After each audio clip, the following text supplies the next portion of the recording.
But as I mentioned earlier to you, in Islam, men and women are equal. Equality does not mean identicality. Depending upon the makeup, depending upon the background, men and women, they are different. Physiologically, psychologically, biologically, physically, and depending upon the makeup, Almighty God, our Creator, had set roles for them. And there's a verse in the Quran from Surah Nisa, chapter number 4, verse number 32. The ayah, our honored Qari from Saudi Arabia, Dr. Uthman, recited. The third last ayah he recited, Surah Nisa, chapter 4, 32. It says that do not covet things. Don't say this is right or this is wrong. You may never know. Allah knows what is best for you. What you may think is best for you may not be good for you. What you think is bad for you may be good for you. If you read the Nuzul Quran, why was this verse revealed? This verse was revealed because the wives of the Prophet, they objected to the Prophet and said that why can't we too go for jihad? We want our rights. What about inheritance? Why aren't we equal? This verse was revealed. Because Allah knows the logic, you don't know. And I gave you the logic of inheritance. Imagine the women want to go for jihad, they want to fight. Our beloved Prophet Muhammad said, when Hazrat Aisha, may Allah be pleased with her, asked, that can you go for jihad? It's mentioned in Sahih Bukhari. The Prophet said, the best jihad for the woman, it is the perfect hajj. Allah knows what is good for them. And those people who object to Islam and the Quran, they too know, but they don't want to admit.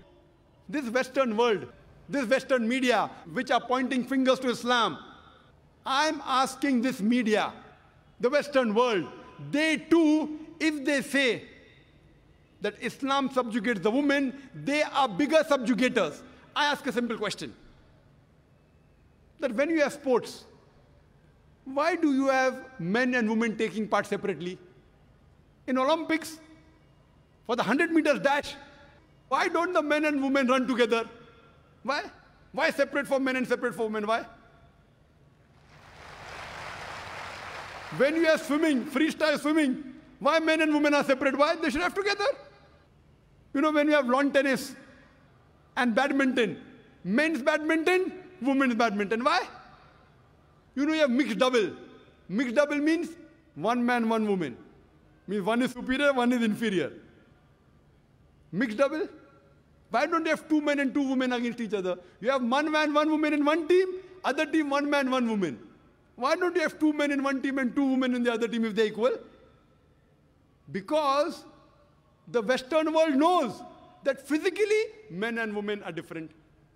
Why don't you go and tell the judges of Olympics, why are you subjugating the women? Why don't you let the women and men run together? Has any media ever objected to the Olympics? To the Wimbledon? No. You have boxing matches.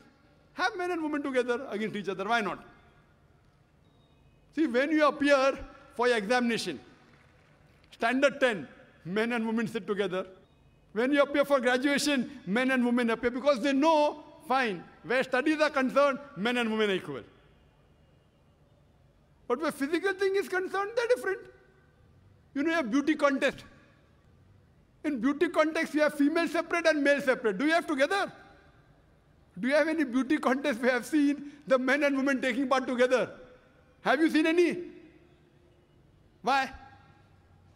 Because the beauty of a woman differs than the beauty of a man. So even the Western world knows that, but they don't want to admit it. So many a time, the competition, they are identical. Sometimes they aren't identical. So depending upon what field are they competing in, we decide. Oh, here, men, women are separate. Here, men, women are same. But who is better than our Creator? Who knows the human beings better than our Creator? Allah subhanahu wa ta'ala. And He has mentioned in the Quran, His last and final revelation, where the women and men are identical, where they are different. Overall, men and women are equal, but they are not identical. And I would like to end my talk by giving a simple example to you. Suppose in a class, two students, A and B, both get 80 out of 100 in the examination and both come out first. When you examine the answer sheet, the 10 questions, each carrying 10 marks. When you examine the answer sheet, you come to know that student A got 9 out of 10 in answer number 1. Student B gets 7 out of 10 in answer number 1. So in answer number 1, student A has a degree of advantage over student B. In answer number 2, B gets 9 out of 10 and student A gets 7 out of 10. So in answer number 2, student B has a degree of advantage over A. In all the remaining 8 answers, from question number 3 to question number 10, both student A and B, they get 8 out of 10. Both are equal. If you total, the aggregate is 80 out of 100, both are equal. But in answer number 1, student A has a degree of advantage. Answer number 2, student B has a degree of advantage. All the other answers, both are equal. So similarly in Islam, Allah subhanahu wa ta'ala knows where women are equal, they have equal role. Where they're identical. Wherever they're identical, they have identical role. In some aspects, the men have a degree of advantage. In some aspects, the women have a degree of advantage. For example, where it comes for love and compassion towards parents, as I mentioned the hadith of Bukhari, volume number 8, book of Adab, book of Manners, chapter number 2, hadith number 5971, where a man comes and asks the Prophet, who deserves the maximum love and compassion? The Prophet said, your mother, your mother, your mother, and then the father. So here, the mother gets 3 times more love and compassion from the children as compared to the father. So here, the mother has a degree of advantage. But for example, if a robber enters my house, if a thief enters my house, I'll not tell my wife and my daughter, go and fight, I believe in women's rights. Allah says in the Quran in Surah Nisa, chapter number 4, verse number 34, Allah has given more strength to the men as compared to the women. So it's my duty to fight. 1 degree additional responsibility in supporting her. Have ever men objected that why can't I give birth to a child? That's the prerogative of the female. Why don't the men object that why can't I breastfeed the child? That's the prerogative of the female. So depending upon the biological makeup, depending upon the physiological makeup, depending upon psychological makeup, Almighty God has given different roles for the men and women. Sometimes the men have a degree of advantage, sometimes the women have a degree of advantage. Overall, men and women are equal.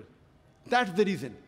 If you analyze the women's rights in Islam based on Quran and authentic hadith, you have no option but to agree that the women in Islam, they are protected and they are not subjugated. Wa akhir da'wana alhamdulillahi rabbil alameen.